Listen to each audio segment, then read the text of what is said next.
Hello there students, welcome to Educate. In this video we are continuing with vector spaces, particularly we are doing uniqueness theorems. So we have got two theorems that are known as uniqueness theorems in linear algebra, the ones that we're going to be focusing on for this course. So we've got the first one that says we must prove that the zero vector is unique, and the second one that says that we must also prove that the inverse of a vector is also unique. So we are going to try and prove each one of them for 5 points, and then let's get to it. So basically, when we say that the zero vector is unique, we are trying to suggest that there is only one zero vector in a vector space. So each and every vector space contains or consists of only one zero vector. By the way, you need to remember that the zero vector is a vector that has got the components 0, 0, 0 until the last component, it will still be 0. So that's the zero vector. It's otherwise known as the null vector for the sake of physics, but basically the zero vector, it has got elements 0, 0, 0, 0, 0, right? So we want to prove that there can only be one zero vector within a certain vector space. So we are going to do some proof by contradiction. So we are going to contradict the statement so that we can actually prove the statement to be true. How are we going to contradict the statement? First of all, the statement is trying to say that there can only be one zero vector. But here we are going to assume that we have got two zero vectors. The first one, it will be 0, 1, and the second one, it will be 0, 2. And all of them, they are found in the vector space V. So here we're actually trying to assume that we have got two zero vectors. Okay, so this is known as proof by contradiction, because we are proving something by contradicting it. In this case, we are proving that the zero vector there can only be one zero vector, or it is unique, by assuming that we have got two of them, right? And then let us just assume that we also have got another vector V within the same vector space. So now to begin our proof, we know that since these elements, or since these vectors are found in a vector space V, then it means that they must follow the axioms of a vector space. So if I take one of the axioms and say that I add vector V to the zero vector 0, 1, I must be able to get the same vector V as well. This is one of the axioms that you have proven in understanding the basics of the vector spaces. So I'm trying to say that if I take the vector V that is found in this vector space and I add it to one of these zero vectors, because 0, 1 is a zero vector space, right? So V plus the zero vector, I'm getting what? I'm getting the vector V. This is one of the axioms. And I can also do the same thing by taking the other zero, which is the 0, 2 vector. I can just say V plus the 0, 2 vector. I must be able to get V as well. Why am I getting the same outcome V? It is because 0, 1 and 0, 2, both of them are zero vectors. Okay, so essentially if I add vector V and 0, 1, I must get V according to the axioms. If I add vector V and 0, 2, I must still get V according to the axioms. Okay, so this is perfectly allowed. So from here, I'm going to say we're going to make one more assumptions. Let's just assume one more time. Let's just say this is our equation 1 and this is our equation 2. So we'll make another assumption and just say assume that the vector V is actually a zero vector itself. So let's just assume that the vector V is actually equal to the zero vector, the first zero vector 0, 1. So this is another assumption. We're assuming that the vector V that we're adding here with the zero vector is actually the zero vector 0, 0, 1. Okay, so I'm going to substitute this statement into this equation number 2. So if I substitute that into equation number 2 by making that assumption, I can just say, instead of adding V plus 0, 2, I can just say vector 0, 1 plus vector 0, 2 must be able to give me vector 0, 1. Okay, so what have we done here? We have assumed that the vector V that is found in this vector space V basically is the 0, 1 vector itself, and we have substituted that statement. So we assume that V is equals to the 0, 1 vector. We substitute it here. Where there is V, we put 0, 1. So this is 0, 1 plus 0, 2, and where there is V, we put 0, 1. So we've modified equation 2 by assuming that the vector v is a 0 vector 0, 1. So we are also going to make the last assumption as well and say that we are going to assume that again that the vector v is equals to the 0, 2 vector, and we substitute that statement into equation 1. So if we assume vector v to be equals to the 0, 2 vector as well, so we can actually go to equation 1 that says v plus 0, 1 is equals to v. So where there is v, we are going to put 0, 2. So I can just say this is 0, 2, 0, 2 plus a 0, 1.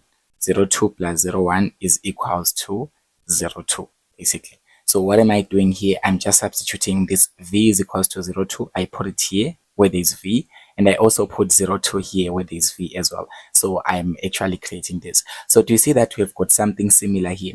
So according to one of the axioms of the vector spaces, we need to know that addition is commutative. Okay, so addition is a commutative in the vector spaces. So basically I can just commute this 0, 2 and 0, 1, and I can just rewrite this equation as I can just rewrite it as a vector 0, 1 plus vector 0, 2 is equals to vector 0, 2, because addition is commutative within a vector space. So I've just rearranged these terms.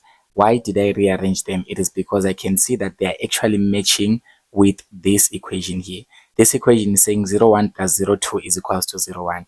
Okay, and then this one is saying 0, 1 plus 0, 2 is equals to 0, 2. So do you realize that the left hand side of each equation that we are having here, so if we call that equation 3, let's just say call this equation 3, call this equation 4, right? So if you look at equation 3 and equation 4, both of them, they've got the same right hand side, basically. Okay, the left hand side, I mean, so they've got equal left hand sides. So essentially it also means that the right hand sides, they're also equal to one another. So we can just say, therefore here, since the 0, 1 vector is equals to 0, 1 plus 0, 2, which is also equals to the 0, 2 vector.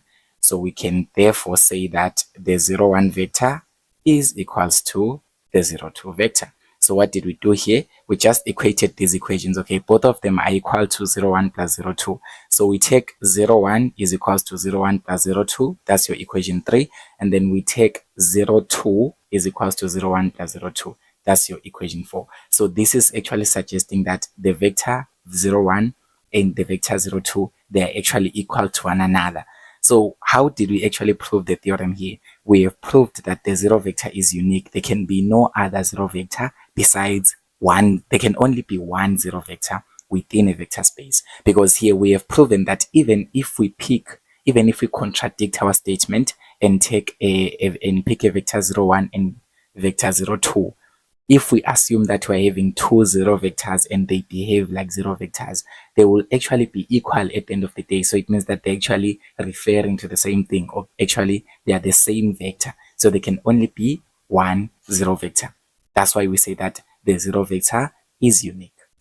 Now let's prove the second one. We need to prove that the inverse of a vector is unique. Okay, we also need to prove that the inverse of a vector is unique. So it means that here we are trying to prove that there can only be one inverse of a vector. We cannot have any other inverse within that vector space. It's only one inverse vector for another vector. So if we are going to pick one vector here, if I'm just going to pick a vector u that is found within a vector space V, and I do the same proof by contradiction as well, by assuming that I have got two inverses for this vector u. So what will I do? I will assume, so here I will assume I've got two inverses, okay? So I'll assume that I've got the first inverse, which I'll call negative u1, and the second inverse, which I'll call negative u2.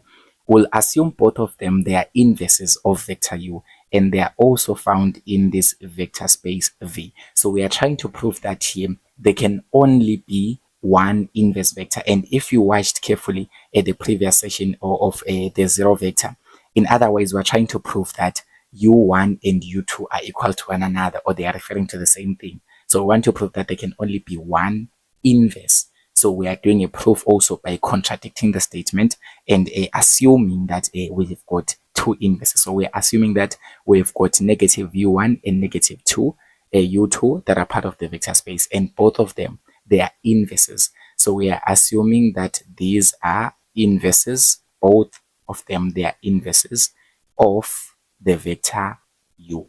Okay, because remember that an inverse, for example, if I say 5, the inverse of 5 here, it will be negative 5. So it's more like an additive inverse. Okay, so here, let us just do the same thing and apply the law of an inverse.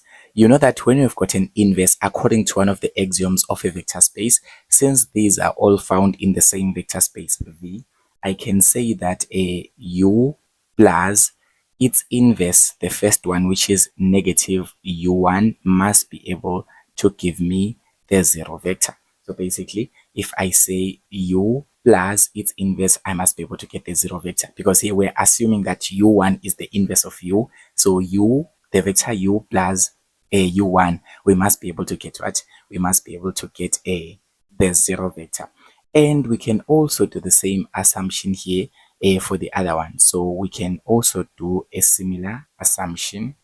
Okay, so we can also do a similar assumption with another inverse vector u2. So if I say that a vector u plus the negative u2, which is the other inverse, I must still be able to get the what? The zero vector. That is what the axiom says. The axioms of an inverse in a vector space, it simply says that when you add the vector and its inverse, you must be able to get the zero vector. So here, if we assume that u1 and u2, both of them, they are inverses of vector u, essentially, if you add them to u, you must get the zero vector. And from here, if we just want to make u1 the subject of the formula here, we can notice that here negative u1, so vector negative u1 can be written as the zero vector, right? Zero vector plus negative vector u1. Okay, where are we getting this? Okay, this is an axiom. Okay, this one, the first one, is from one of the axioms. So this is the axiom of an inverse, right? And then this one is also an axiom. So if we say that this vector negative u1, it is still in the vector space, so it means that it also follows the axiom of adding with the zero vector. So negative u1 is equals to the zero vector plus negative u1. Okay, so this is something that we know from the what? That's we know from the from our axioms, that whenever you add the zero vector to another vector, you must get that vector. So essentially, that's what we are doing for negative u1. And if we continue here with our negative u1, we also realize that we can get the zero vector using this other equation, because here it's saying that the zero vector is equals to u plus negative u2. All right, so that's what the zero vector is according to this equation. So instead of writing zero vector here, I'm going to write this expression, because that's also equal to the zero vector. Remember how we formed this equation, right? We formed it using that axiom that says that if you add a vector and its inverse, you must get zero. So automatically, zero can be expressed as a vector plus its inverse. And in this case, we are using the inverse negative u2. So here in this equation, I'm going to substitute vector u plus negative u2. So all of these, they are actually a placeholder for zero. Okay, for the zero vector. So instead of writing zero, I write this whole big this expression. But we also have got this negative u1 here on the side. So we can say this is plus the vector negative u1. Okay, all of these are equal to negative u1. So did you see what happened here? Basically, we took this expression number 2 that says the zero vector is u plus negative u2. So instead of writing 0, we write u plus negative u2, because these two are equal to one another. But there is a plus negative u1 there. So this plus negative u1, we still have to write it, right? And then if we evaluate that expression, we're going to get that this is negative u1. If we do some rearrangement there, this is going to be vector u plus negative u1 plus negative u2. So I've done some rearrangements of my vectors there, particularly because I can see that I have got this expression u plus negative u1 is equals to the zero vector. So here basically this is u plus negative u1 is equals to the zero vector, right? So this is the same thing as u plus negative u1. So it means that I can replace this u plus negative u1 with just the zero vector. So I can say that this is negative u1 is equals to the zero vector plus negative u2 vector u2. So here, what did I do here? Basically, I've replaced this portion u plus negative u1. I've replaced it with the zero vector because initially, really, when you add u and negative u1, we found out that we get the zero vector. And essentially here you can see that this is negative u1 is equals to 0 plus negative u2. So if 0 is actually standing for the zero vector, we know that the zero vector basically is an identity element for addition in within a vector space. So basically, if we're having the zero vector, it means that it's actually not going to change the identity of a vector. So in other words, it means that negative u1 and negative u2 are equal to one another. It's an axiom as well, corresponding to this one. Is the same as this one. So I can just conclude here and say, therefore, according to that axiom, negative u1 is equals to negative u2. Then you are done proving that the inverse of a vector is unique. How did we prove it? Because here you saw that we are trying to prove that there can only be one inverse vector for a particular vector, right? So in this case, we used vector u and we did some proof by contradicting ourselves and assuming that we have got two inverses. So we have assumed to have negative u1 and negative u2 as both inverses of u, and then by adding them here we got 0, we add them here we got 0 as well, because these two are inverses.